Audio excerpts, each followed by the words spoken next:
smoke. Breathe me in and let me go. Filling the lungs inside you. And the blackened eyes make my way into your mind. Just to know what you knew. Restless every time we start locking eyes. Lost control. Oh, it's paradise with honesty, but Yo, what's going on, guys? Welcome to another analysis video, another one for Survivor. This one I'm not sure if I was doing a challenge or not. Maybe I was. Maybe it had to do with chasing. Right here I'm just trying to call out the killer. I already took notice that this is a very strong kind of loop because you have these two windows here. Now this game I made a lot of mistakes, so it's gonna be a good. You see right here, first mistake. You see how wide I did their turn? That was really bad right there. So he can easily reach out, catch up to me because of that mistake. But he took the bait there, so he whiffed. This was a little greedy as well. But I'm gonna fix that with the 360. And this is a line of sight juke right here. But yeah, but that going back to that first window, that was like a really basic mistake. Really fundamentals. You always want to be doing what I like to say, hugging the walls. Like you never want to. Like an analogy I like to make is that one of a Olympic track. How do you say, like that's like a circle where the athletes run around like in a circle in a manner. It's like the circles there, the tracks that are closer to the center of the circle. They are obviously, it's gonna take you less time to complete the full circle on those that are close, those tracks that are close to the center than the ones that are further behind from the center on the same circle, right? So it's kind of the same idea. If you want to be on the ones that are close to the center of the circle to be able to move the fastest, to complete the circle fastest, right? So it's kind of the same idea when hugging the walls here. You by hugging the walls and staying close to it, you are doing just that. It would be the equivalent of you staying on the center of the tracks on that big circle. You see right here again. I did that little turn on the corner there too wide, which is essentially the same as running on the outside of the circle, right? The tracks there are further away from the center, which means it's gonna take me more time to get to the same ending point than someone that was doing them closer to the center, or in this case hugging the walls. So if I'm not hugging the wall but the killer is, he's gonna get to me much faster, which is not a good thing.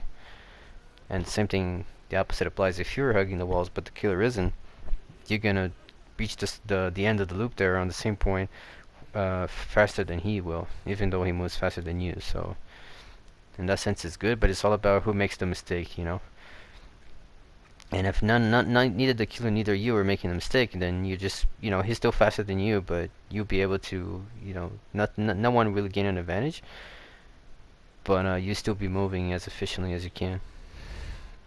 You see, this is kind of how you loop this area right here. You kind of have to use these two windows. If you vault this window, like you can still always you see I kind of faked this window right here, but you can always you can vault this, and there's also a drop here. You see it on my left there, and there's a window behind me. Those are really your best options when looping this temple area here. I'm just trying to get a flashlight. I'm not really doing gens, as you can tell.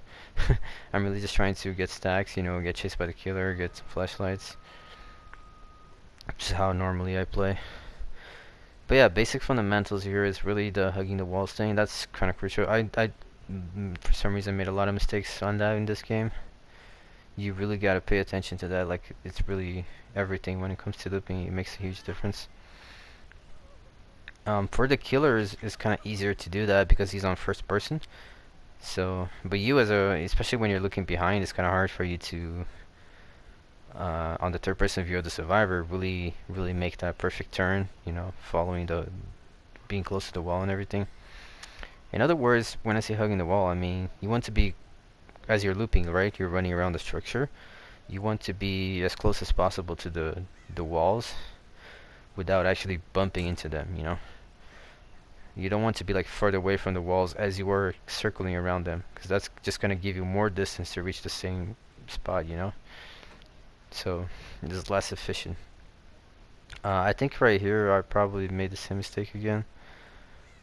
I'm kind of trying to find him. There he is. No, he didn't. He didn't come for me. He's kind of a little scared, I think. I don't know why, because if I it's also so if I were doing that many mistakes, I would just go straight after him. I think he kicked that gen. I'm not sure if I no, it seems like he didn't kick it. See, yeah, I think here did the same mistake. You see, look as I'm turning the corner here. You see how wide that was? I was definitely not as close to the wall as I could have been. And you see, he got to me before I reached the pallet. A simple mistake like that, just not being close enough to the wall, is what it takes for you to lose distance. Because he already moves faster than you, and if you're still making those kind of mistakes, efficient mistakes. This was a good point as well. You see, I looked behind me before I dropped the pallet. That was key right there. Because if I didn't look behind, I would not have seen him, you know, going around the pallet, and then I would have dropped the pallet, and I would be right in front of him, so I would have gone down. So the fact that I looked behind before dropping the pallet, like a little less advanced player probably would not have looked back in that scenario, and would have dropped the pallet. So you always got to know the position of the killer before you do actions, you know. So the action at that point was dropping the pallet, but because of the angle he was approaching me, it was pretty obvious that he could possibly go to the left like he did and try to cut me off from, you know, dropping the pallet animation. So at those kind of scenarios, like, you have to be looking back before you decide on reaction what you're gonna do. You know, what kind of action you're gonna drop the pallet. You're not gonna drop the pallet. You know, in that case, I looked at him. I saw he was trying to cut me off, so I quickly changed my mind from dropping the pallet to now going opposite directions and then dropping the pallet, which actually got him stunned. So those crucial moments, like, you have to be looking at the killer before you decide on making an action such as vaulting a window, dropping a pallet. That is, you need to have that information, like, guarantee. You see, this is another point as well. You see how this is not by chance that I'm positioning myself right here. You see, I can see everything from here, from this angle. So this is also another thing, is really positioning. This is really key. So if the killer comes to me right now, I can see him way before he sees me. So I'll be prepared. Whereas if I'm like closer to the wall right now, or maybe even further away, I would not have the same kind of angle that I could see every possible. Like, I can see to my right, I can see to my left, I can see the doorway there on the shack. So this is also something you gotta keep in mind, is really positioning when you are, especially when you're waiting for the killer to make a move like that. It's really all about positioning. When you're not sure where he is or where he's coming from, you just gotta position yourself in the best position that gives you the angle to all the possible scenarios, you know, so you can react beforehand, or at least not beforehand, but at least with enough, you know, time frame to be able to not get caught, you know, not be able to react and get hit for free. She's just totally wasting that pallet in this case. So right here, I'm really just trying to block for her. See, I kind of anticipated the loop there, so I was able to stop the hit there. Now here I'm gonna combo the two windows, but it looks like he might have left me, or he's just following me while invisible. See again the positioning here, like I mentioned earlier. So he didn't come in this case, but if he came, I would have been able to see him. So you see, like, it's not by chance that I'm positioning myself exactly on that spot, so I can be sure to see all the angles here. So the reason, this is why also why I use self-care on my builds. Some people ask me, self-care is a really good build, especially against a Wraith like this, because he's invisible. So if you're doing a gen, for example, while injured, because you don't have self-care, he can just easily, like, uncloak and hit you for free, because you might not have any pallets nearby, you know, or you just don't react to him uncloaking fast enough. It's an easy hook for him just because you decided to do a gen or anything at all without healing. So against stealth killers, self-care is actually really powerful. It stops him from using that advantage of being invisible, you know, or not very easily detectable killer. That's the main reason I would put meta, like, level on, definitely not the best perks, but definitely up there, just because of that single factor against the stealth killers.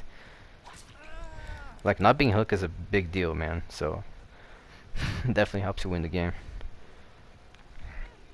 He's looking backwards, so I can't really looking forward. I mean, so I can't really flashlight him right there. Right here, I'm trying to bait him. I'm actually trying to bait him to hit me, just so she can get a little bit more wiggle. I was trying to do the same with Dead Hard there, but he didn't fall for it. And but yeah, that's not just for stealth kills, but the reason why I personally use self-care in my builds right here, this build in particular, is just because they usually leave me on the chases, like you see him doing a lot here. So like I don't know, maybe he hits me once, but then he gives up on the chase. So by having self-care, I can heal again and go back to essentially annoy him and making chase again, which is something I cannot do if I'm injured. You know, it's too risky. Or the same thing, I can do body blocks for my teammates and then get stacks, but also heal myself again, so I can do more protections later. So that's personally the reason why I use this self-care in this particular build. But regardless of trying to get points or whatnot, it's really just about evaluating the perk by itself is really good, just because of that factor I said of not giving free hooks to invisible or stealth killers for that matter. Just being healed at all, like in general, is really powerful for the most part. It can definitely save you from going down in certain scenarios. You just gotta know, cause like people say, oh, what is it takes too long, right, to do self-care. That's not a problem. You just gotta know when and when not to. Like for example, if the killer is not near you and you're doing a gen, then yeah, do the gen and heal after, by all means. But like if the killer is, for example, patrolling your gen and you're just hiding, that's a perfect moment for you to heal and use self-care, because you're already hiding anyway, you know. So you might as well heal while you're hiding. So you know, that kind of decisions, those are the what makes it, you know, kind of bad and what doesn't make it too bad. I was trying to CJ attack here, but it was either a bit too early or he didn't actually try to kick the pallet. Right there, I tried again, I think, but it didn't let me. He already started the animation. He kind of started to jump, but he didn't jump. Didn't vault the pallet. It was kind of funny though, cause blinding him there actually helped the knee escape. I didn't know she had Unbreakable, but the fact that he was blind, he couldn't see her getting up. And he was also kind of lost for a bit, so... Also, going back a little earlier on the game, that was a similar scenario to this where I blinded him on the pallet, and I got down immediately after. This is usually not a good idea, to blind him on the pallet like this. It's really just to be annoying more than anything else, but it's, like strategically saying, it's really not a good idea, because you're wasting distance, you know? Doing a chase, you want to use distance to make the chase last long. So if you're standing there, you know, blinding him instead of using you know, the time he's taking during the animation to gain more distance, you're really just, you know, not being efficient at all. And a good killer is not gonna like miss you just because you blinded him. He's gonna use sounds and everything, and he's still gonna reach you. So for the most part, it's a bad idea doing that. But it's just something you do, I don't know, for fun or just for, you know, being annoying or not. Some bad killers will fall for it, but it doesn't work against good killers. So overall, it's not a very strategic good decision. You need to use the time he's breaking the pallets to just make more distance and keep running. So yeah, you saw right there I was self-care. You see again how self-care saved me. It's just like I mean, self-care is definitely a good perk. You just gotta know, regarding taking too long to heal, you just gotta know when and when not to heal, you know? Like, based around the match, is it a good time to heal, or is it best that I just sit and do this gen right now because I can, even though I'm injured, you know? That kind of deal. But you see right there, self-care just saved me. If I didn't have self-care, I would have been dead, so... Perfect example of why this perk is actually pretty good. But guys, that's the video. See you guys later. Take care.